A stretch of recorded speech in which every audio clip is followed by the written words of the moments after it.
안녕하세요. 점실 손승호 선생님입니다. 오늘 여러분들 이제 자바 한번 볼 차례고요. 여러분들 이제 20페이지 보시면 돼요. 그래서 자바가 이제 28번부터죠. 객체 생성부터 한번 살펴볼 거고요. 일단 이제 28번에 객체 생성 있는데 이제 인터페이스가 있어요. 인터페이스 특성 잠깐 말씀드리면은 추상 클래스랑의 공통점이 있죠. 추상 클래스 인터페이스는 둘 다 객체를 만들 수 없어요. 그죠? 근데 그 이유가 뭐냐면은 둘 다 공통점은 추상 메서드가 들어있다는 것이고, 다만 이제 추상도가 추상 클래스보다도 이름은 추상 클래스지만 추상 클래스보다 추상도가 더 높은 게 인터페이스예요. 그래서 인터페이스는 추상 메서드와 상수로만 구성될 수 있는 것이고, 추상 클래스는 다른 거 다 들어갈 수 있는데 추상 메서드가 하나만 포함되면 우리는 추상 클래스라고 하죠. 그죠? 그래서 어떻게 본다면 이제 추상 메서드가 있을 때 객체를 만들 수 없다는 뜻은 추상 메서드 자체가 이제 구현이 되지 않은 메서드거든요. 그러니까 어떤 일을 할지 모르는 함수예요. 메서드, 부프로그램. 그죠? 그게 있기 때문에 객체를 만들 수 없다라고 생각하시면 되고, 그래서 인터페이스나 이제 추상 클래스를 하위의 클래스에서 반드시 이제 재정의한 다음에, 그러니까 구현부를 만든 다음에 거기에서 객체를 만들 수 있다라고 여러분들 생각하시면 될 것 같아요. 뭐 코드가 어렵진 않으니까요. 간단하게 한번 살펴볼게요. 일단은 인터페이스 A가 있고 거기에 이제 A가 2가 있어요. A에 2를 넣어놨고, 그죠? 상수죠. 변하지 않는 값으로. 그래서 이제 상수는 사실 앞에다 파이널을 써야 되는데, 지금도 인터페이스 앞에 이제 그 인터페이스 앞이 아닌 인터페이스 안에서 int a 앞에다가 int 앞에다가 파이널 써야 되는데 그걸 안 썼거든요. 그래서 마치 이제 변수처럼 보일 수 있는데, 인터페이스 자체는 상수와 추상 메소드밖에 들어갈 수 없기 때문에 지금처럼 쓰더라도 컴파일러가 다 붙여줘요. 이 앞에다가 이제 번역할 때 파이널 붙여준다고요. 상수예요, 상수. 클래스 B가 이제 이 A라는 인터페이스를 임플리먼트 하고 있죠. 그죠? 구현하고 있고. 그래서 int B 잡았고, 그 다음에 이제 B는 뭐예요? 빈트 int i라고 되어 있는 건 B 클래스 생성자예요. 그죠? 그 다음에 이제 get B라는 이제 또 메소드 하나 있고, 그죠? B를 리턴해 주는 거예요. 그래서 밑에 이제 그 메인을 보시면은 int A에다 3을 넣어줬고, 네, B는 이제 B 갖다가 객체 만드는 거. B에다가 B1 equal U, B에다가 이제 그 B라는 어떤 그 생성자 호출할 때 매개 변수 1을 넣어줬죠. 그죠? 그럼 이제 그 위에 여섯 번째 행에 B int i에 이제 뭐가 1이 들어가겠죠. 그래서 B equal I 곱하기 A가 되네. 여기서 중요한 게 뭐냐면은 여러분들 그 메인에서 A equal 3을 썼죠. 이건 지역 변수예요. 그러니까 실제 지금 우리가 B에서 볼 수 있는 건 B는 뭐예요, 지금? 인터페이스 A를 갖다가 인터페이스 A가 있으면 요걸 갖다가 이제 어떻게 한 거야?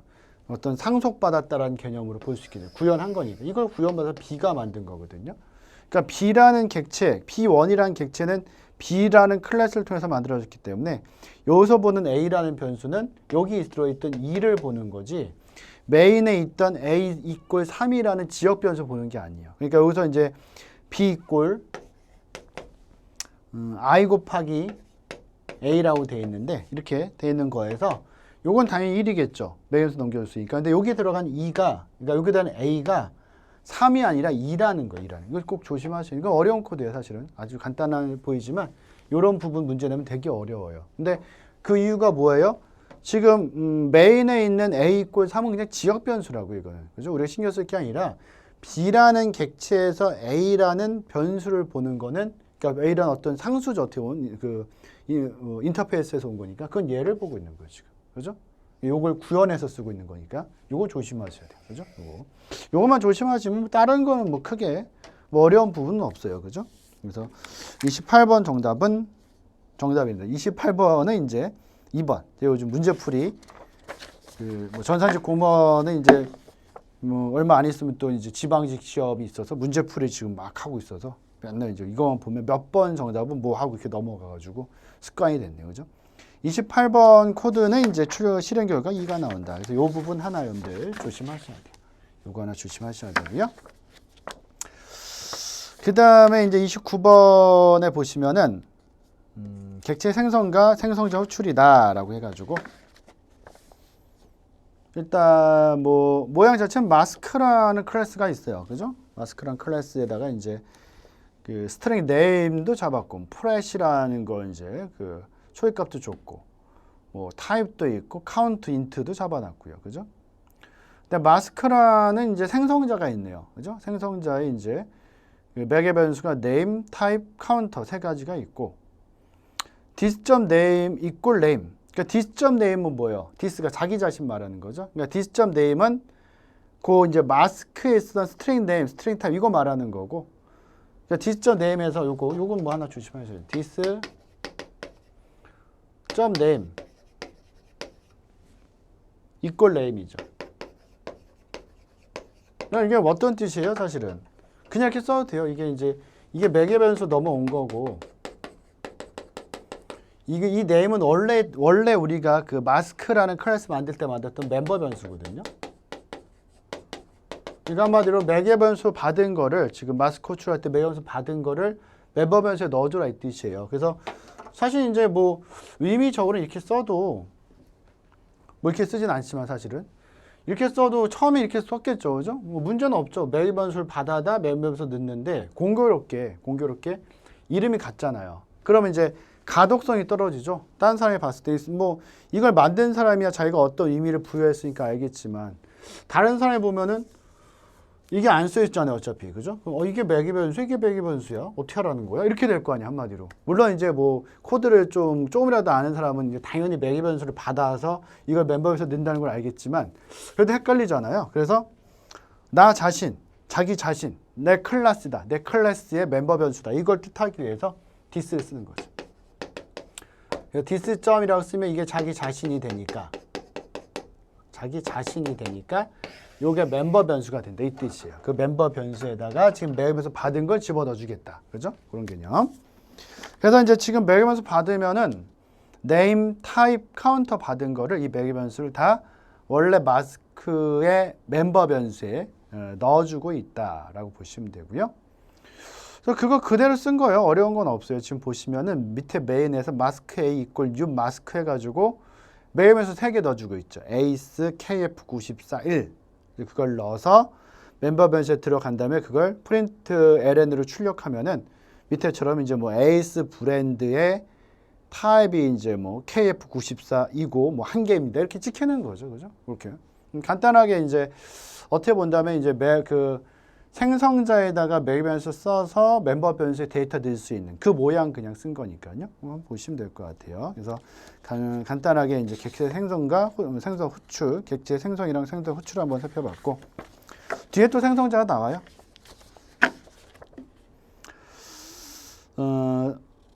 22페이지 30번도 생성자죠.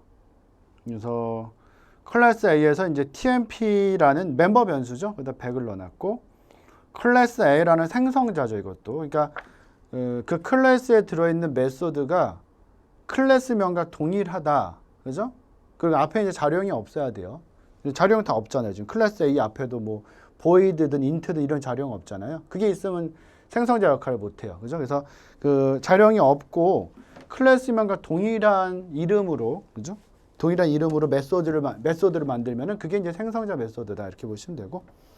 그래서 클래스 A라는 클래스에 클래스 A라는 생성자가 있는데 그 생성자는 뭐 프린트하는 게 하나 있고요. TMP 이꼴 쓴 다음에 TMP 출력하고 그 다음에 TMP 200을 또 넣는 것까지 들어가네요. 다시 그죠? 그게 들어가고. 그래서 이제 밑에 메인을 보면은 클래스 A에 인스트라는 객체 만들었고 new 클래스 A 하니까 클래스 A 생성자 돌아갈 거 아니에요. 그러니까 못 지켜요. c.out.println 한 다음에 TMP 이꼴한데 TMP는 지금 먼저 뭐가 찍혀요? 원래 들어있던 100이 먼저 찍히겠죠. 그래서 TMP 이꼴 100이 먼저 실행이 되고 실행 결과가 나오고 그 다음에 TMP를 200으로 바꾸는 거죠. 여기서 TMP를 200, TMP 이꼴 200이 되니까 그래서 TMP 100이 찍히고 그 다음에 TMP 이꼴 200이 위해서 그러니까 다섯 번째 행위에 의해서 TMP는 다시 200이 되겠죠. 그 상태에서 다시 밑으로 생성자 다 돌리고 내려와서 12번째 행위죠. 프린트를 하게 되면 이번에 이제 찍히는 거 인스트 TMP에서 찍히는 것은 이제 200이 찍히는 거죠. 변했으니까. 그죠? 그래서 간단하게 이제 생성자 수행되는 모습 하나 더 이제 본 것이고 그래서 TMP 100, TMP 200 이렇게 출력이 된다. 일단 보시면 되고요.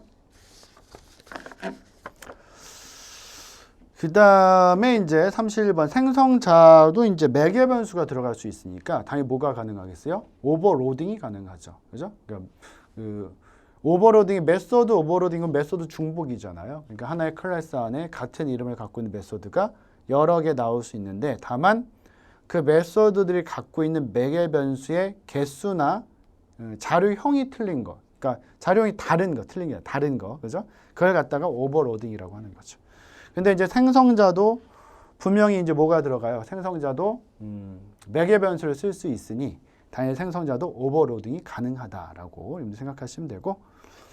지금 보시면은 어떻게 되어 있어요? 지금 슈퍼라는 클래스가 있고 슈퍼 클래스에 지금 슈퍼라는 생성자가 두 개 있어요. 근데 이제 첫 번째 생성자는 매개 변수가 없는 거. 슈퍼 한 다음에 두 번째에 있는 거죠. 두 번째에는 두 번째 줄에 있는 슈퍼는 매개 변수가 없는 생성자고 다섯 번째 줄에 있는 슈퍼 생성자는 매개 변수가 있는 생성자고. 그죠?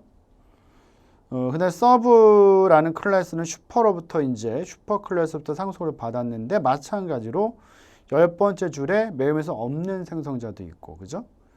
그 다음에 14번째 줄에 이제 매개 변수 있는 생성자도 있죠. 그죠? 보시면 돼요. 왔다 갔다 하는 걸 잘 보셔야 돼요.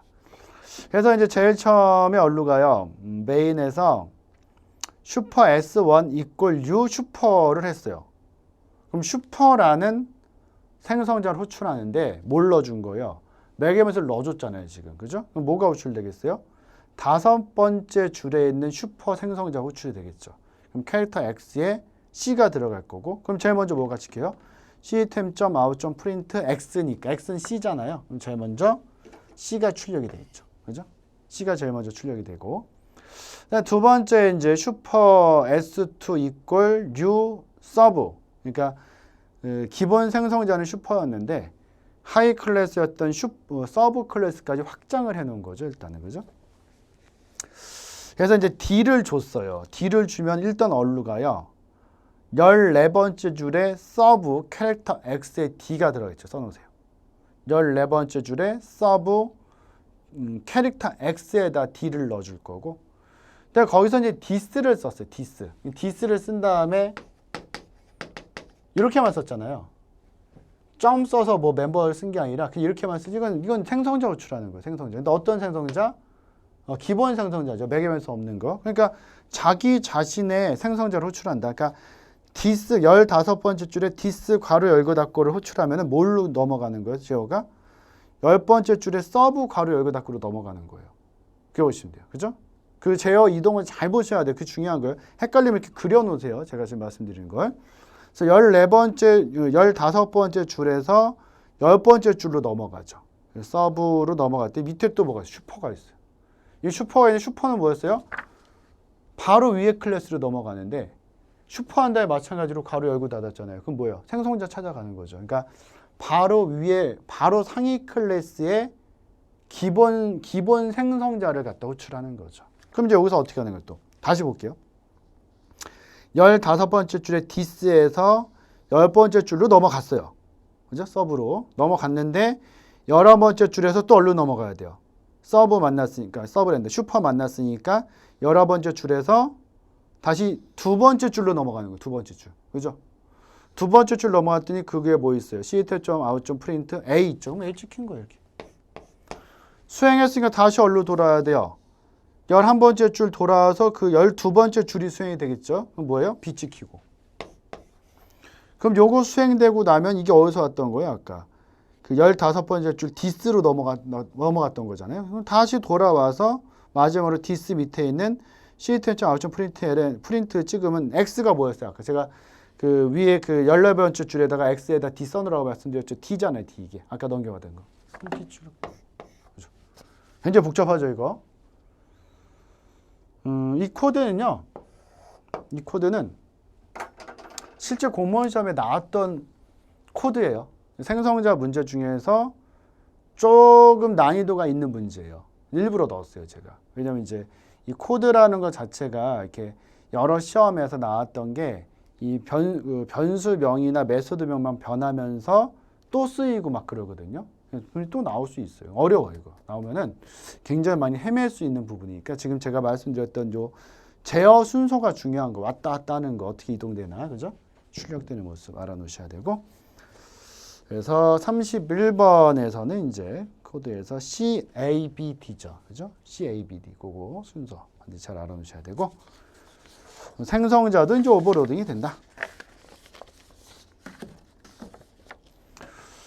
32번에 이제 24페이지 상속 구조는 뭐 코드가 아주 그냥 노멀하게 돼 있죠. 그죠? 간단해. 클래스 A 있고, 클래스 B도 있고, 클래스 C도 있고, 그죠?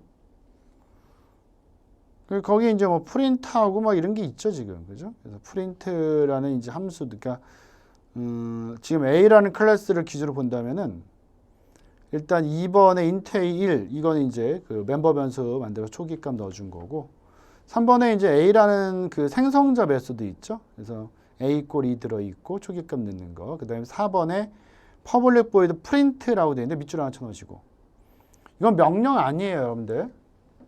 그 만약에 C 넣으면 printf를 쓸 거 아니에요, 그죠? 근데 얘는 printf가 없죠, 자바는. 그래서 자바는 우리가 표준으로 출력할 때 뭐였어요? system.out.println이나 print를 쓴단 말이에요. 그죠? system.out이 들어가야 되는 거고, 지금은 그냥 print라고 되어 있거든요. 어쩌고저쩌고에서 print. 이거는 그냥 일반 메소드예요. 그냥 만든 거예요. 이 print라는 말 자체 하나만으로 키워드가 자바에 있는 건 아니기 때문에 그냥 A 이렇게 만든 거는 A라고 쓰면 안 되고, 지금 이건 생성자명이니까. 뭐 이렇게 쓴 거랑 똑같은 거예요, 사실은. 그죠? 이렇게 보시면 돼요. 이렇게 구성된 상태에서 이제 그 23번째 줄에 보시면 맨 밑에서 C 갖다가 객체 하나 만들고 있죠. 그죠? C 갖다가 객체 하나 만들었고, 거기에서 이제 C 괄호 열고 닫고, 그러니까 그 23번째 줄에서 이제 C1 = U C 괄호 열고 닫고니까 생성자 호출해서 어디로 넘어가요? 13번째 줄로 가겠죠. 그래서 거기서 이제 뭐 해주고 있어요? 초기값 다 넣어주고 있죠. A는 6이고 B는 7이고 C는 8이고, 그죠? 그걸 다 넣어주고 있고요. 그 상태에서 다시 이제 24번째 줄로 가서 C1.T T라는 함수로 호출한 거고요. T라는 함수가 지금 15번째 줄에 있잖아요, 그죠? 15번째 줄을 딱 봤더니 T가 있는데 제일 처음에 16번째 줄이 나온 게 슈퍼천 프린트잖아요. 슈퍼라는 건 누구 거? 바로 자기 상위에 있는 클래스에 있는 그 메소드를 찾아가는 거겠죠. 그죠? 그래서 슈퍼점 프린트를 가면은 어딜 가겠어요? 거기 B클래스의 프린트로 가겠죠. 그래서 B클래스의 프린트로 가서 거기서 이제 B를 출력하니까, 그죠? B를 출력하니까 7이 나올 거고, 제일 먼저. 다시 이제 17번째 줄로 와서 this잖아요. 이번 this, 자기 거. this.print니까 자기 자신 거 프린트를 14번째 줄에 프린트를 이제 수행을 하니까 C는 아까 몇이었어요? 8이었죠. 그죠? 8이 이제 출력되고. 근데 마지막으로 system.out.println에서 이제 A를 출력하는데 A는 아까 몇이었어요? 처음 초기값 넣을 때 6이었잖아요. 그 차례대로 뽑은 거죠. 그죠? 그래서 그냥 그 써 있는 대로 그대로 제어만 잘 이동을 하면 돼요. 그럼 쉬운데 이게 이제 코드를 많이 다뤄보지 않으면 그게 어려워요. 아, 이렇게 가도 되나? 이렇게 가도 되나? 이런 생각이 들어요. 그러니까 저는 이제 뭐 많이 보고 이것보다 더 이제 복잡한 소스도 많이 보니까 계속 이런 것도 이제 막 왔다 갔다 하는 거 쉽게 하잖아요. 그래서 저렇게 하면 좋겠다라고 생각할 수 있는데 그거는 많이 봐서 그런 거예요. 그냥 많이 봐서. 그러니까 여러분들도 제 이동을 생각하시면서 이런 코드, 자바 코드는 C 언어보다 시간이 훨씬 적게 들어요.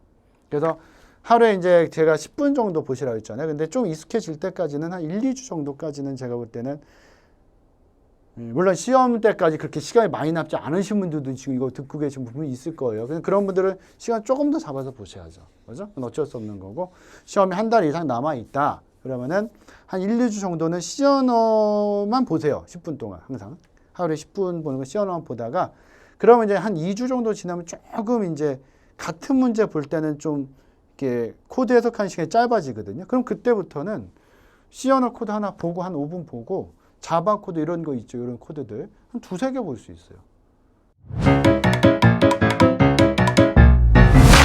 에듀윌 유료 회원만의 특별한 서비스.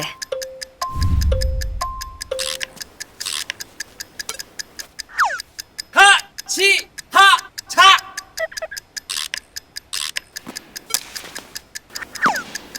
같이 하자. 정답! 같이 하자 친구야. 에듀윌 유료 회원.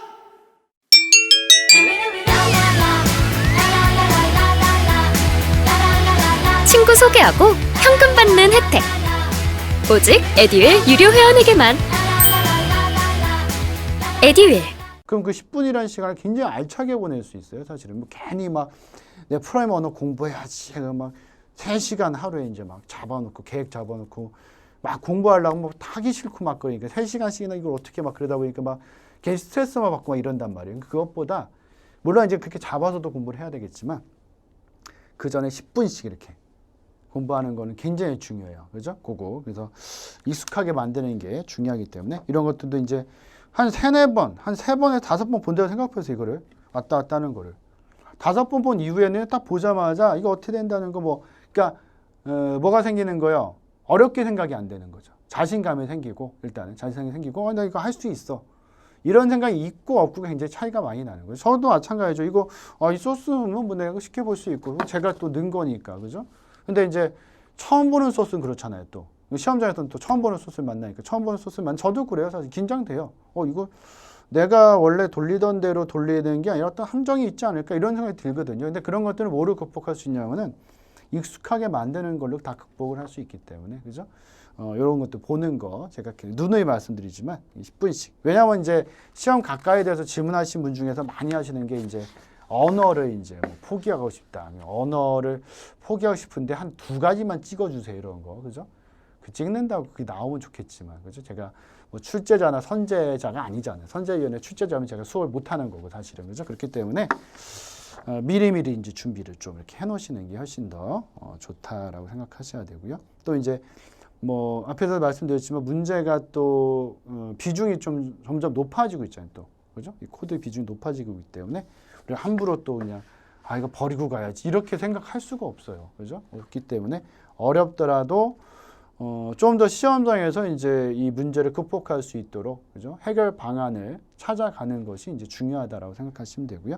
근데 그 길을 이제 좀 더 쉽게 갈 수 있는 길을 제가 말씀드리는 거예요. 그죠? 그대로 하시면은 좋을 것 같아요. 그 다음에 25페이지 메소드 오버로딩. 메소드 오버로딩은 이제 뭐 33번도 그렇고 34번도 뭐 메소드 오버로딩이에요. 그죠? 그래서 오버로딩은 이제 한 클래스 안에서 같은 이름의 메소드인데 다만 이제 매개 변수가 달라지는 것들. 그죠? 그걸 말하는 거고. 오버라이딩은 뭐예요? 재정이니까 서로 다른 클래스에서 상속받은 클래스겠죠. 이 클래스에 있는 메소드를 이 클래스에서 뭘 바꾸는 거예요? 구현 내용을 바꾸는 거. 그죠? 그렇게 생각하시면 될 것 같아요. 그래서 자바에서는 오버로딩은 하나의 클래스 안에서 분명히 진행이 될 것이고 오버라이딩은 분명히 다른 클래스에서 진행이 된다는 걸 일단 기억을 좀 해놓으셔야 되고요. 그래서 이제 33번의 메소드 오버로딩 보시면은 calculator라는 클래스에 이제 칼이라는 메소드가 여러 개 있네요. 4개 있네, 4개. 근데 그 메소드들은 매개 변수가 다 다르죠. 같은 매개 변수가 있다면 그건 잘못된 거죠. 그죠? 그래서 첫 번째 칼은 인트가 2개, 두 번째는 플롯이 2개, 5번째 줄, 8번째 줄의 칼은 더블이 2개, 11번째 줄은 인트가 3개 있네요.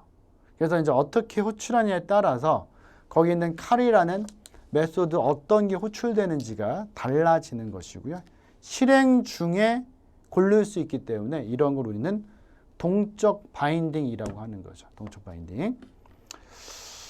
그래서 일단 그 calculator 갖다가 A라는 객체를 하나 만들었고요. 지금 이제 생성자는 따로 없죠. 없다라고 말할 수는 없는 것이고 우리 눈에 보이지 않을 뿐이지 디폴트 생성자는 들어 있어요. 그죠? 근데 우리 눈엔 우리가 안 만들어 놔도 디폴트 생성자는 들어 있다라고 생각하시면 돼요. 일단. 그죠? 우리 눈에 안 보이더라도. 제일 먼저 이제 A.cal 한 다음에 31, 69, 25를 넣어주니까 셋 다 뭐예요? 셋 다 정수잖아요. 그러니까 매개변수 정수를 3개 갖고 있는 게 11번째 줄에 있는 카레라는 메소드가 되죠. 그래서 A, B, C에다가 이제 31, 69, 25 넣어서 리턴 해주면은 결국 그건 이제 다 더한 건가요? 그죠? 더하면 125가 되겠죠. 125가 나가고 요거는 잘 보셔야 돼요. 두 번째 거. A.카레라고 되어 있고 24.8이랑 5.1이 있어요. 그럼 이거는 실수거든요. 정수가 아니라. 이 정수라면 당연히 두 번째 줄에 있는 칼을 찾아가겠죠. 그죠? 근데 이거 지금 분명히 그 실수잖아요. 실수는 플러스과 더블이 있는데 봤더니 5번째 줄에는 플러스이 있고 8번째 줄에 더블이 있거든요. 근데 여러분들 잘 봐보세요. 이 소수점이 있는 수를 아무것도 표시도 없이 그냥 썼어요. 그럼 디폴트는 뭐라고 했어요? 디폴트는 어차피 기본적인 거잖아요. 고정되는 거. 긴 거 찾아간다고요. 더블이에요. 더블. 그죠? 만약에 이걸 표시할 때 24.8F 5.1F 쓰면은 풀로 찾아갈 수 있거든요. 그죠? 근데 지금은 그런 걸 전혀 명시하지 않았기 때문에 그냥 디폴트 값인 더블을 찾아가는 거죠. 그래서 더블 찾아가서 8번째 줄로 가는 거죠. 그죠? 그래서 여기서 이제 A 플러스 A 더하기 B를 하는 거잖아요. 그래서 결국 24.8과 5.1을 더해서 29.9가 나가는 거죠. 그죠? 그렇게 보시면 돼요. 그래서 그 모양 반드시 잘 확인하셔야 되고 33번도 이제 메소드 오버로딩이고 34번도 메소드 오버로딩이에요. 뭐가 오버로딩 되어 있냐 봤더니 이제 플러스라는 클래스에 answer가 오버로딩 되어 있죠. answer라는 메소드가 9번째 줄에 있는 것은 매개변수가 없는 거고 12번째 줄에는 answer는 매개변수가 2개 있는 거잖아요. 지금. 그죠? 그래서 나중에 우리 호출하면은 지금 밑에서 이제 18번, 19번 줄에서 이제 객체를 만든 다음에 20번째 줄에서 AN1 answer를 하게 되면은 그냥 answer 찾아가는 거죠. 그냥 answer 찾아가서 A 플러스 B를 그냥 수행하니까 원래 들어있던 거, 그죠?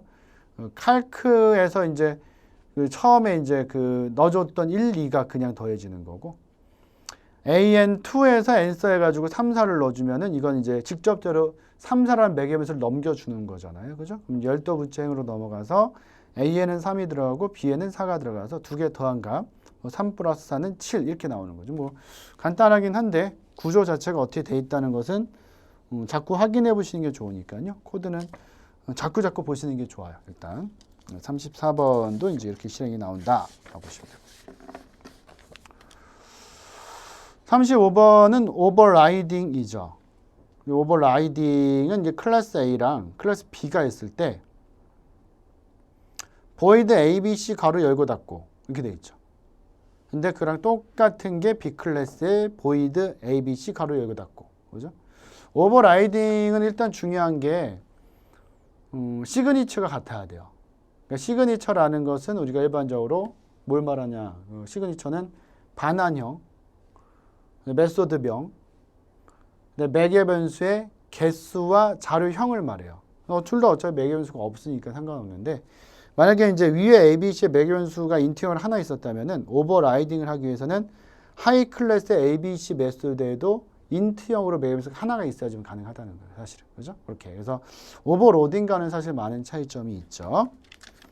그래서 지금 이제 밑에 봤더니 뭐라고 되어 있냐면은 A 클래스로 이제 객체 하나 만들었고 그래서 실제로 만들면은 이제 뭐 이해를 돕기 위해서 이걸 쓸게요.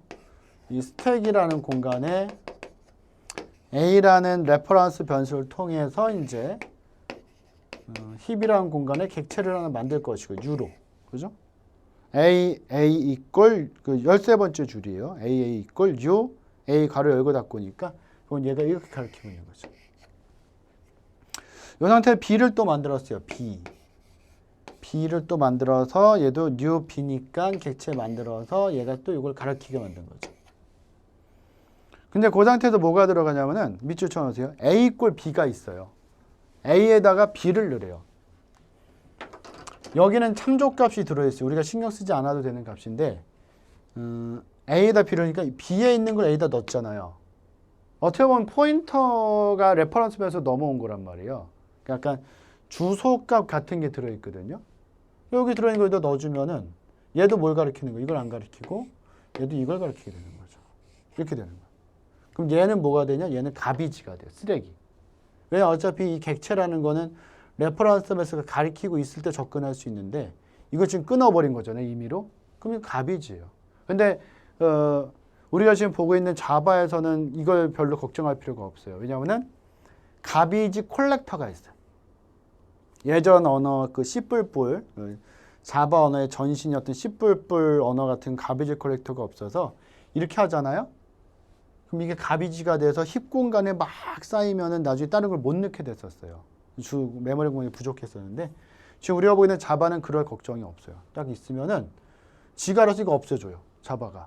근데 이제 이게 끊어지자마자 없애는 건 아니고 이렇게 힙 공간을 계속 보다가 힙 공간이 좀 이제 부족해지잖아요. 그럼 이런 거부터 먼저 제거시켜줘요. 다.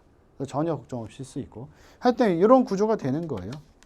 여기서 이제 A.ABC를 했다. 근데 A.ABC 원래 요걸 찾아가서 AA를 출력해야 되는데 얘가 이게 끊기고 일로 갔잖아요. 이쪽으로. 그러니까 뭐가 출력되겠어요? B쪽 클래스로 가겠죠. BBB가 출력되는 거죠. A.ABC도 그렇고 B.ABC도 다 이거 출력. 왜냐면 얘네들은 어차피 다 지금 B쪽에서 만들어진 객체를 갖다가 참조하고 있으니까. 그렇게 생각하시면 돼요. 그죠? 그런 개념. 그래서 35번에서 칠한 결과가 BBB가 2번 나와 있는 거야. 이것 때문에. 그러니까 결국은 A 꼴 B 때문에 그런 거예요. 그게 없었으면은 AAA 하나 나오고 BBB 하나 나왔겠죠. 그죠? 그 소스에서 그 15번째 줄이 여기서 제일 가장 중요한 게 되는 거죠. 그래서 BBB, BBB가 나온 거. 그죠? 한번 확인해 보시면 되고요. 오버라이딩도 뭐 간단하게 애니멀이라는 클래스 있고 라이언이 이제 애니멀을 갖다가 상속을 받아서 워크라는 그 메소드를 갖다가 오버라이딩을 하고 있죠.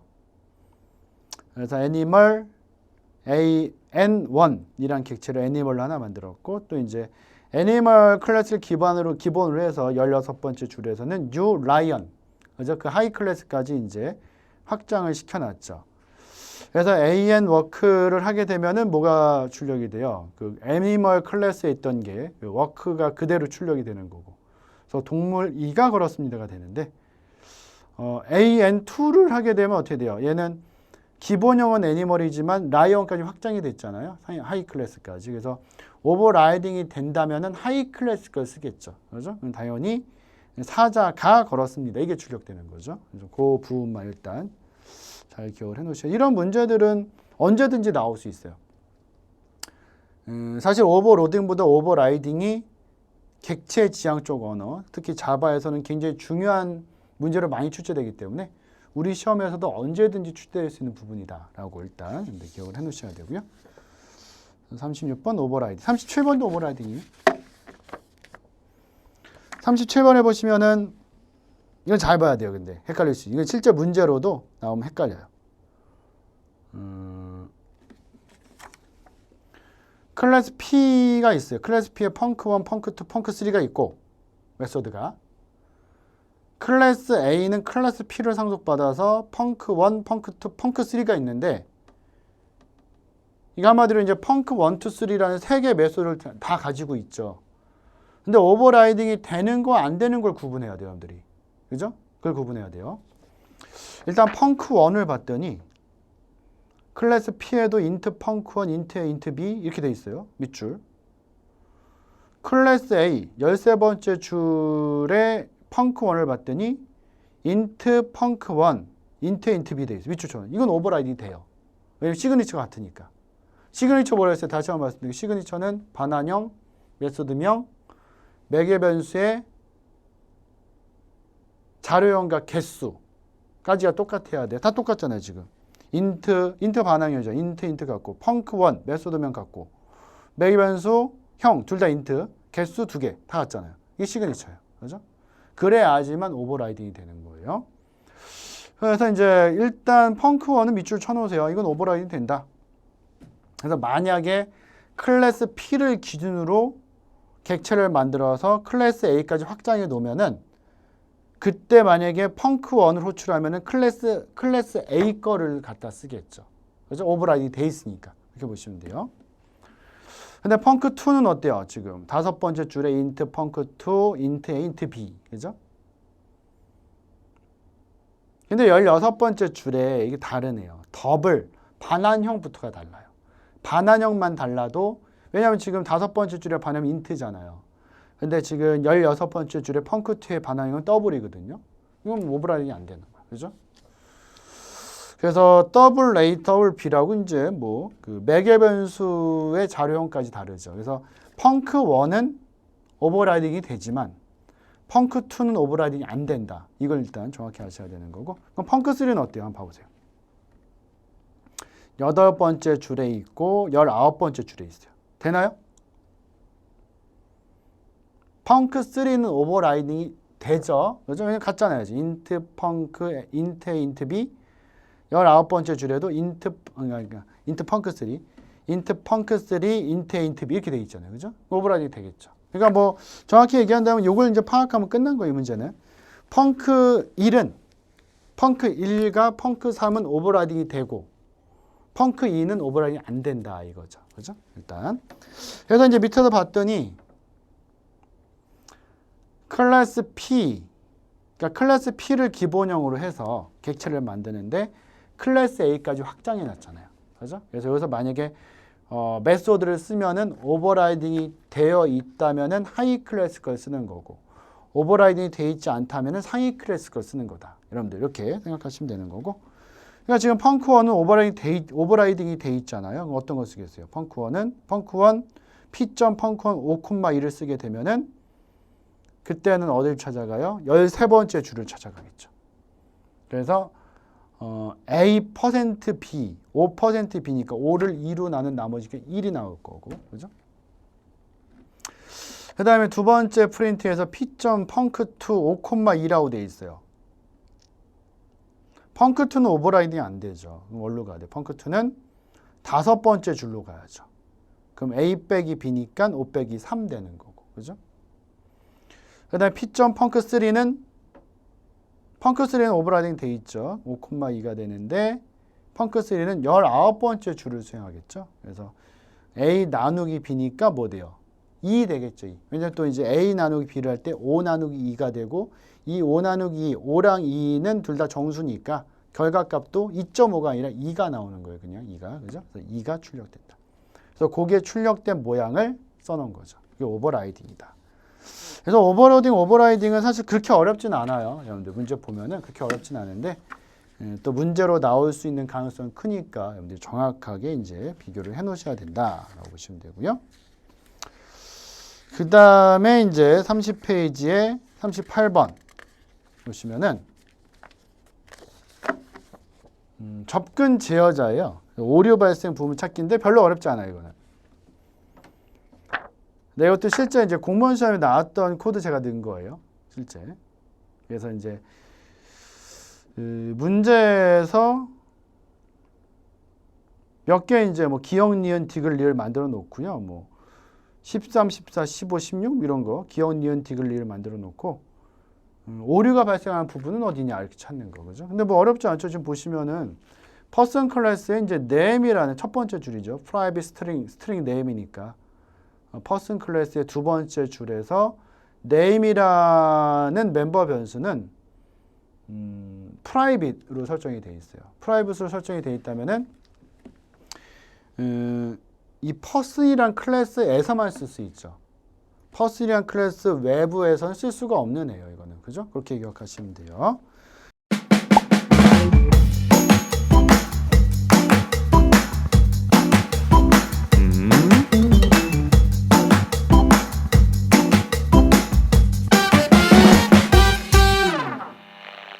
근데 그거를 갖다가 지금 밑에 이제 11번째 줄에 eduill이라는 person과는 다른 클래스잖아요. 이건 eduill. 그 클래스에서 지금 뭘 쓰고 있어요? 15번째 줄에서 a.name을 직접 접근하려고 하거든요. 안 된다고 하겠죠. 너 접근하지 못하게 하려고 프라이빗 설정했는데 네가 왜 직접 접근하려고 해? 이렇게 되는 거죠. 그죠? 그래서 나머지 것들 뭐 디폴트 그 기본형 생략형이라든지 프로텍트라든지 퍼블릭은 다 가능하겠지만 지금 보고 있는 프라이빗은 이제 다른 클래스에서 한 번에 접근할 수 없다. 직접 접근할 수 없다. 요거는 여러분들 좀 기억을 하셔야 되고, 그래서 그 점을 한 번 더 이제 상기시키기 위해서 제가 38번 코드를 한번 넣어봤어요. 넣으셔야 되고, 그래서 그 실행 결과도 이제 뭐 15번째 줄에서 이제 오류가 발생된다 이렇게 나와 있죠. 39번도 추상 클래스를 그냥 한번 보여드리는 거예요, 모양을. 그죠? 뭐 코드의 결과를 찾거나 이런 건 뭐 아주 간단하게 돼 있는 거고, 사실은. 근데 이제 보시면 추상 클래스가 어떻게 돼 있는 거예요? 거기 보시면 이제 abstract 클래스 카가 있고, 거기 이제 public, 뭐 abstract void start, abstract가 들어간 메소드가 있는 거죠. 그걸 우리 뭐라고 그래요? 추상 메소드라고 하는 거죠. 추상 메소드. 추상 메소드가 몇 개나 들어있어요. 근데 원래 추상 클래스의 정의는 추상 메소드가 한 개 이상만 들어있으면 되는 거거든요. 사실은. 그죠? 근데 이제 여기 몇 개 들어있고. 이게 다 이제 추상 클래스가 되는 거죠. 그래서 이걸 갖다가 이제 다른 클래스에서 뭐 카라든지 이런 카라는 클래스에서 이걸 이제 오버라이딩을 해준 거죠. 스타트라든지 이제 드라이브라든지 스톱이라든지 이런 거 다 오버라이딩 해줬고, 그걸 이용해서 그냥 쓴 거죠. 지금 밑에서 카에 카 0, 1 이런 이제 객체 만들어서 에듀윌 카까지 이제 확장을 시켜놨고, 거기서 이제 카 01 갖다 스타트나 드라이브 이런 거 다 이제 호출하게 되면은 실제 에듀윌 카에 있었던 이제 그 메소드들이 수행이 되는 거죠. 그죠? 그래서 그 차례대로 그냥 에듀윌 카 시동을 켭니다부터 해서 뭐 에듀윌 카 시동을 끕니다까지 그냥 쭉 출력이 된 거죠. 뭐 코드는 어렵진 않은데, 일단 그 추상 클래스라는 거는 이제 필요 이상으로 이런 식으로 좀 문제에서도 이렇게 길게 나타날 때 있거든요. 근데 코드는 어렵지 않아요. 여러분들 코드가 길다고 어려운 건 아니에요. 그러니까 시험장에 딱 가서도 코드가 길어요. 그럼 어렵다고 생각 안 하셔도 돼요, 사실은.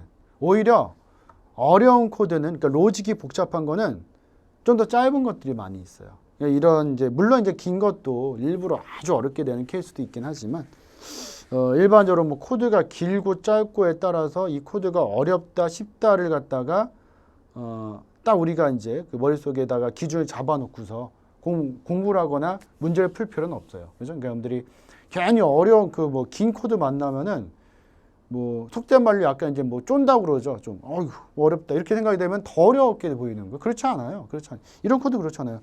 처음에 딱 볼 때 숨이 콱 막히잖아요. 이거 길어가지고. 근데 보면 아무것도 아니거든요. 이게 사실은. 그죠? 그러니까 그런 것들 생각하고 문제 푸셔야 되고, 그런 자신감은 계속 말씀드리지만 코드를 자꾸 많이 보면서 충분히 극복할 수 있다라고 생각하셔야 되고요. 32페이지에 예외 처리 있어요. 예외 처리는 뭐냐면요. 익셉션이라는 게 있어요. 익셉션. 그래서 뭐 좀 이제 뭐 설명이 너무 깊게 들어갈 수 있는데, 뭐 예를 들어서 이 소프트웨어를 만들 때 신뢰도를 높여야 돼요. 소프트웨어 신뢰도를. 근데 이제 비용을 계속 높이면은 신뢰도도 같이 높아져요. 돈을 많이 들이면 신뢰도가 높아지거든요. 근데 이걸 쫙 소프트웨어를 만들어 조사를 해봤더니 어느 시점에서는 이게 돈을 들이면서 신뢰도가 이렇게 쭉 올라가다가 어느 시점에서는 쭉 올라가는데 어느 시점에서는 이게 안 올라가요. 이제 이렇게. 돈 아무리 들여도 신뢰도는 0.00001% 올라가는데 돈은 막 1, 2억씩 나가는 거예요. 그래서 이건 안 되겠다. 요 지점에서 우리가 비용으로 신뢰도를 올리는 건 포기하자. 돈을 더 이상 들이지 않고 어떻게 할까 하다가 만든 게 예외 처리예요. 신뢰도를 개발 비용을 더 이상 투자하지 않고, 그죠? 개발 비용을 낮추면서 그 소프트웨어 신뢰도를 높이려고 하는 게 사실은 예외 처리다라고 생각하시면 돼요. 굉장히 많아요, 종류가. 근데 그 중에 한 가지만 예로 한번 보여드린 거고, 마찬가지로 이것도 이제 실제 그 문제로 다른 시험에 출제가 됐던 부분이고요. 컴퓨터에서 가장 큰 오류 중에 한 가지가 컴퓨터 그 프로그램에서 0으로 나누는 거예요. 0으로 나누는 걸 컴퓨터는 처리하기가 어렵거든요. 처리할 수가 없어요. 그래서 그걸 예외 처리로 본 거고요. A는 3이고 B는 0이고요. 그 다음에 트라이 캐치 파이널리에요. 트라이에서 시도죠. 트라이에서 예가 발생되면은 그거를 캐치가 받아서 처리해 주는 거예요. 근데 만약에 트라이에서 예가 발생되지 않았다면은 캐치를 그냥 건너뛰어 버리겠죠. 근데 여기서 중요한 점은 트라이에서 캐치를 가든 캐치를 안 가든 파이널리는 무조건 수행이 돼요. 무조건. 파이널리가 있다면 무조건 수행이 돼요. 그건 꼭 기억하셔야 되고. 그래서 try가 돼요. result equal a 나누기 b를 했는데 a는 3이고 b는 0이거든요. 0으로 나누는 결과가 생겼죠. 여기서 바로 입셉션이 걸려요. 그 입셉션, 그러니까 0으로 나누는 입셉션을 지금 밑에 이제 그 캐치해 보시면은, 그러니까 어떻게 생각하셔야 돼요? 7번 줄에서 10번으로 그냥 넘어가는 거예요. 왜냐면 7번 줄에서 얘가 발생됐고 그 얘를 받는 애가 10번 줄에 있으니까 바로 캐치로 넘어가는 거죠. 그죠?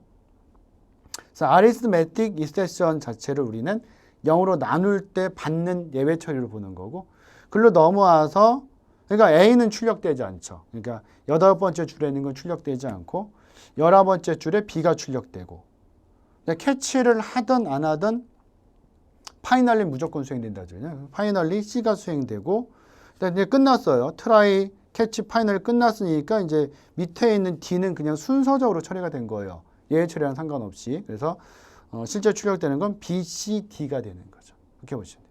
그래서 뭐 어렵지 않은 형태를 하나 넣어줬는데요. 옆에 이제 형식에서 트라이, 캐치, 파이널리 있잖아요.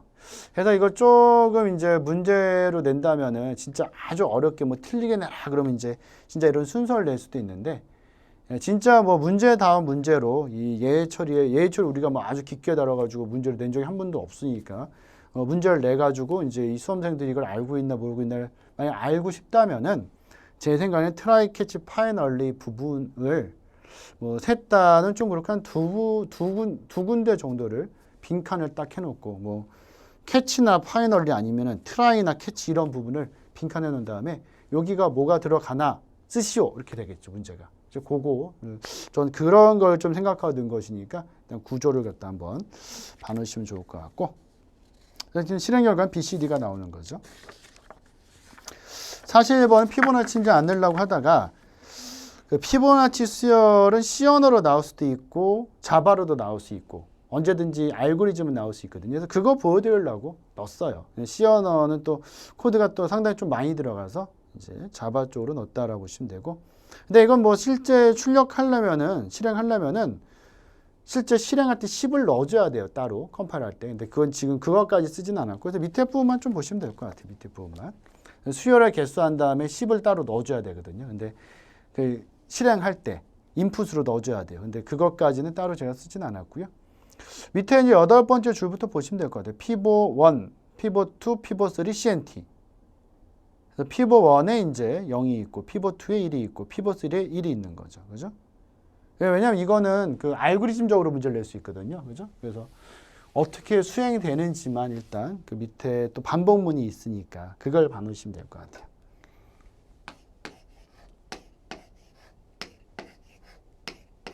왜냐하면 이게 이제 예전에 그 개정 이전의 알고리즘 문제에서도요, 이 피보나치 수열 같은 경우는 알고리즘적으로 문제를 또 낸 적도 있어요. 우리 시험에 충분히 나올 수 있는 거기 때문에 구조만 알면 사실은 뭐 이렇게 어려운 건 아니니까요.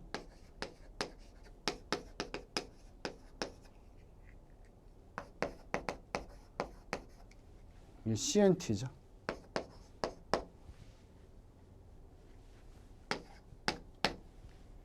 그 다음에 CNT는 0부터, 그죠? 0부터 해서 AND까지 이제 돌아가겠죠. 그죠? AND는 지금 우리가 위에서 따로 이제 수출 줘야 돼. 이걸 따로 주진 않았고.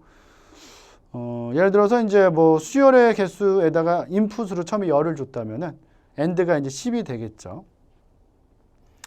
그래서 제일 처음에 C10.out.print 해서 이제 피보 3을 출력하니까 요게 일단 출력이 되죠. 1이 출력되고, 그 다음에 피보 3에다가 2개 더하래요. 2개 더해서 여기다 넣어주니까 그대로 1이죠. 1이 되고, 그 다음에 피보 1에다가 피보 2를 넣고 1에다가 2를 넣으니까 얘가 1이 되고, 그 다음에 피보 2에다가 3을 넣어라. 3 넣어도 1이에요. 이렇게 되겠죠. 그죠? 그 상태에서 다시 올라가서 CNT가 하나 증가를 할 거고, 그죠? 이게 1이 되고, 어차피 9까지 돌릴 거니까 AND가 10이라고 본다면 밑으로 내려서 피보 3을 갖다가 또 출력하면은 또 1이 나오는 거죠. 1이니까. 그죠? 그 다음에 피보 1에다가 피보, 그러니까 뭐 피보나치 수열은 뭐 여러 가지로 뽑을 수는 있어요. 그 중에 한 가지를 이제 본 것이고, 1이랑 2를 더해서 3에 넣어주니까 얘가 2가 될 거고, 1에다가 2 넣어주고 어차피 1이죠. 여기다 이거 넣어주면 얘가 2가 되고 그죠? 근데 다시 올라가서 이거 2 된 다음에 출력하면 2 되고 그죠? 한 번만 더 볼게요. 여기에서 피벗 3에다가 1, 2 더하니까 얘가 3이 되고 그죠? 1에다가 이거 넣고 2에다가 피벗 3번 넣으니까 3 되고 다시 올라가서 CNT 3 되고 피벗 3 또 출력하면 이번에는 3이 되고 이렇게 되는 거죠. 그러니까 피보나치 수열이 어차피 요거잖아요. 요거 더한 거 1로 들어가고 이거 더한 거 또 1로 들어가고 2개 더한 거 또 들어가고 2개 더한 거 또 들어가고 2개 더한 거 또 들어가고 이렇게 계속 13이죠. 또 들어가고 2개 더한 거 또 이렇게 계속 가는 거죠. 이렇게 이 피보나치 수열. 그래서 이런 식으로 알고리즘 만들 수 있다는 거죠. 한번 확인하시면 될 것 같아요. 그래서 일단은 이제 피보나치 수열까지 간단히 한번 살펴봤고요.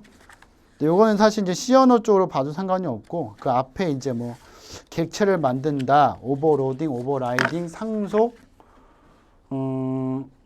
그다음에 뭐 추상 클래스, 인터페이스 뭐 이런 개념들이 있죠. 그런 것들을 일단 생성자 이런 것들 잘 알아놓으셔야 되고 자바 이제 간단히 한번 쭉 살펴봤는데 C 언어 코드보다는 자바가 오히려 코드 보는 시간은 좀 적게 들긴 해요. 그래서 앞에 말씀드린 것처럼 C 언어 코드 보는 시간을 조금 더 처음에는 잡는 것이 좋아요. 그죠? C 언어를 더 이제 어렵게 실제 생각할 수 있으니까 보시고 그 다음에 이제 조금 여유가 조금 생기시면 이제 C 언어 보면서 자바도 한두 개씩 코드를 같이 읽어 나가는 식으로 하면은 실제 이제 문제 볼 때는 훨씬 더 많이 도움이 되고 문제 또 잘 풀 수 있죠. 그래서 자바 여기까지 보고요. 다음 시간에 파이썬 아주 간단하게 또 설명드리고 끝낼 테니까 오늘 봤던 거 한번 복습하시고 전 다음 시간에 파이썬을 다시 또 만나 뵐게요. 예, 수고하셨습니다.